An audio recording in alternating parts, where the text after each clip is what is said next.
quanto menos tempo levar o cereal lá no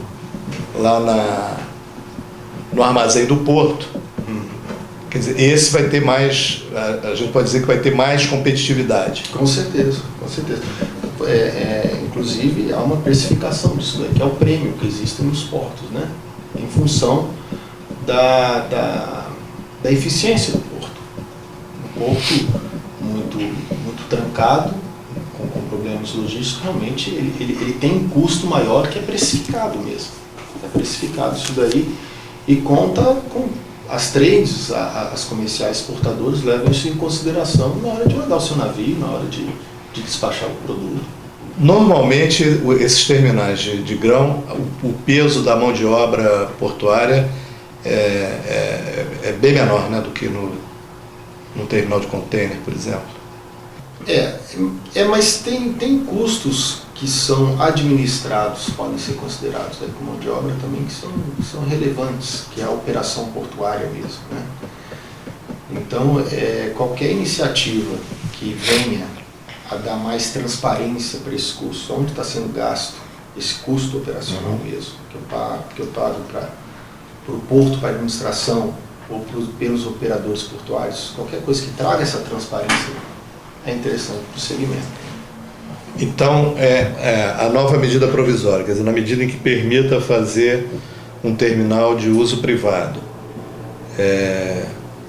para terceiros, eu sei que tem empresas interessadas nisso, sim, principalmente talvez algumas concessionárias de ferrovia que querem fazer terminais na ponta lá da sua ferrovia e com isso prestar um serviço ao agronegócio.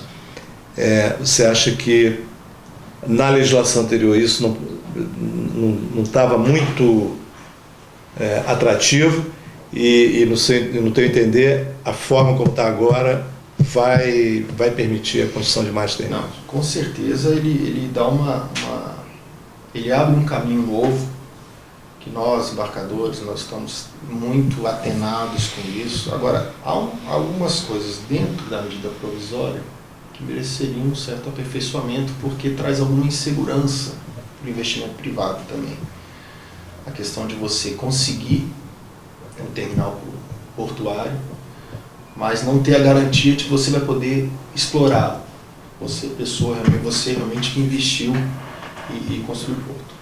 Então isso daí que causa um pouco de desconforto. Mas você diz por causa do contrato ser 25 anos? Hã? Não, porque você consegue, você tem o espaço, mas você tem que botar no leilão para outra pessoa que quiser operar.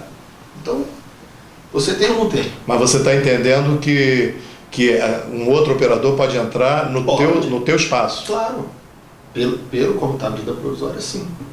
Então, isso para mim é novidade, porque a crítica é exatamente por outro lado, que é assim, como que vai alguém poder competir num negócio desse se ele não vai ter uma área, naquela área lá onde alguém vai querer construir, né? Vou dar um exemplo, o Ike Batista lá em Açu, ele já tem o domínio lá daquela área, quer dizer, ele se quiser fazer lá terminal de container, de soja, do que for, ele vai pedir autorização e a ANTAC vai fazer uma chamada. Isso. E quem é que vai aparecer? O entendimento é que não tem concorrência nesse caso. Aí a gente tem... Talvez você conheça alguns casos assim, específicos que pode apontar para isso. Porque em determinados portos, se você pegar os portos mais expressivos mesmo, há uma disputa por espaço, evidentemente, por conta de toda a situação. Então, na medida em que você vai estar habilitado dentro das orientações do edital, que está lá na medida provisória, para poder explorar aquela área, mas mesmo assim, explorar não, você ocupar aquela área, mesmo assim você ter que abrir um espaço, uma licitação, para poder vir outros atores no processo, não te dá muita segurança, porque o interesse vamos dizer assim, do grande player do comércio exterior é dele ofertar os seus produtos, lógico, com disciplinamento, para também, da mesma forma que tem os regramentos das concessionárias de ferrovia, você não pode Você tem que colocar algumas arestas para poder dar vazão a outros tipos de mercadoria para quem ficar fora do processo. Isso é indiscutível. Mas a partir do momento que você não tem controle nenhum com relação àquele espaço que você está ocupando, há uma insegurança disso daí. Há uma insegurança. Porque não há nenhum tipo de, vamos dizer assim, privilégio para você que tem aquele espaço poder explorar aquele espaço, realmente poder operar naquele espaço. Mas eu tenho eu tenho um sentimento assim que não seria difícil excepcionalizar para o granel, né? O que é difícil é aceitar isso para container, né? Porque é uma lógica completamente diferente. Container é mais perigoso. Isso. Não, e container ele precisa de escala, né? Quer dizer, é uma questão central na discussão sobre container, de todos os terminais que existem, tem que ter escala, tem que ter um volume muito grande para ter muito portainer, muito equipamento para poder baixar o preço, né, final. E agora, talvez para concluir, eu falei da fila de caminhões, aí tem uma outra coisa que o pessoal fala muito também, que é a fila de navios, né? Aí seria interessante talvez você explicar um pouco isso. Quando é que a gente pode dizer que tem fila de navio e quando, apesar de ter muito navio esperando lá ao largo, é incorreto dizer que tem uma fila de navio? A fila de navio, nós consideramos quando tem fila de navio, quando você começa a pagar demurge $40 mil por dia. Aí já sim. E aí quando é que tem que pagar? Qual é a condição para que tenha que pagar a demurge? Eu vou perguntar de uma outra maneira. Quando houve o estouro aí do açúcar, acho que foi no ano passado, né? Houve uma procura gigantesca pelo açúcar brasileiro. Eu tenho informação de que os países que importavam açúcar, eles preferiam mandar o navio ficar aqui esperando ao largo do que ficar em qualquer outro lugar e só vir para cá quando tivesse na sua vez, né? Então, eles já sabiam que o navio ia ficar 30 dias, mas eles preferiam que ele ficasse 30 dias parado ali do que ficar rodando, gastando óleo diesel, etc. Porque o que eles queriam era o açúcar, né? Tá meio incorreto isso que eu estou falando. E eu queria que você definisse melhor isso. Quando é que a embarcação passa a ter o direito à demurge? Ela chegou, ela já tem direito? Ou ela só tem direito quando ela está dentro de uma programação? Não, tem um regramento portuário com a programação. Aquilo que furar essa programação, aí vamos dizer assim, já com a previsão de chegada do navio, no caso do embarque, para ele poder estar apto para poder transportar esse produto, receber esse produto, e o que furar daquela programação, sem nenhuma razão assim, objetiva, aí já começa a contar. Na verdade, assim, essa programação, ele recebe com antecedência o navio. Pode vir. E quando ele chega, aí já começa a... Quer dizer, então normalmente seria assim, o navio só deveria vir quando ele recebesse um sinal verde de que pode vir. Sim. Países mandarem, países ou, enfim, o importador lá, mandar navio para cá, porque precisa do açúcar de qualquer jeito, e não importa se vai ficar esperando, não seria caracterizado como um problema do porto, por exemplo. Isso não é um problema, é um problema do porto quando existe atraso. Quando existe atraso em relação às operações portuárias, né? Agora, é claro, a programação ela é tratada dentro do porto. A programação de entrada de navios é tratada dentro do porto, né? Só que isso daí não tem a transparência que nós precisávamos ter com relação a essas vindas. Parece uma coisa muito óbvia, mas na realidade não é assim que funciona no porto, né? Porque pelas características dos terminais que são diferenciados, porque lá não quer saber o que é um navio X, o que é um Panamax, não quer saber nada disso. A espera ela acontece independentemente do tipo do produto ou de que terminal que está atracando, né? Então, isso não existe uma gestão infalível nisso. Muito pelo contrário, vem falhando muito com relação às programações de navio. Esses terminais normalmente são públicos, né? Que tem esse problema? Não. Os terminais de grãos. Não. Tem muitos privados. Geralmente são privados. Geralmente são privados. Mas esses terminais são de quem? Aí tem de várias empresas, grandes embarcadores. Mas todas interessadas naquele tipo de produto? Ou, por exemplo, tem um investidor que resolve assim, bom, agora eu vou operar um terminal...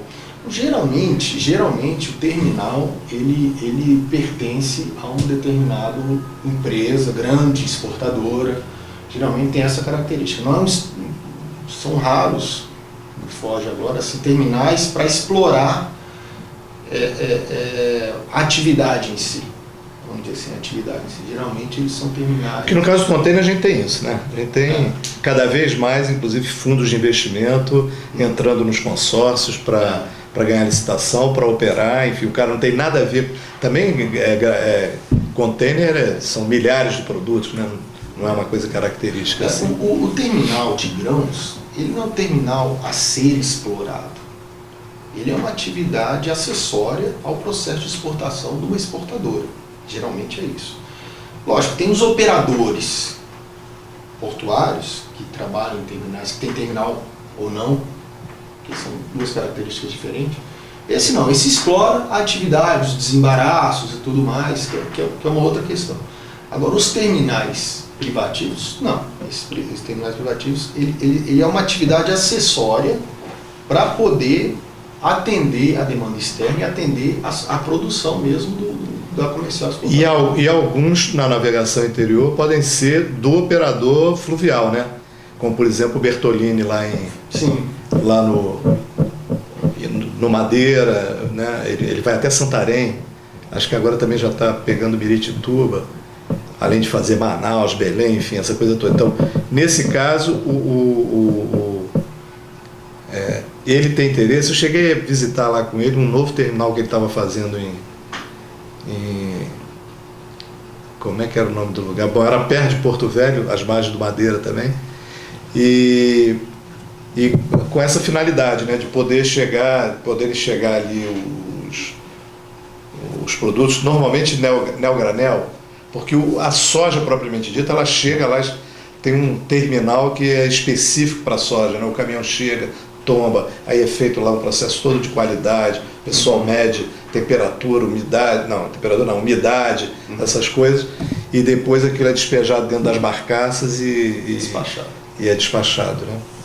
Então, quer dizer, no caso aqui dos terminais de grãos, a questão da competitividade para o comércio exterior, me parece que ela vai passar mais pela condição de eliminar tempos e movimento, principalmente tempos. No porto, porque tem a parte da terra que essa sempre ela é um problema. O gargalo no porto é justamente a produtividade dele, né?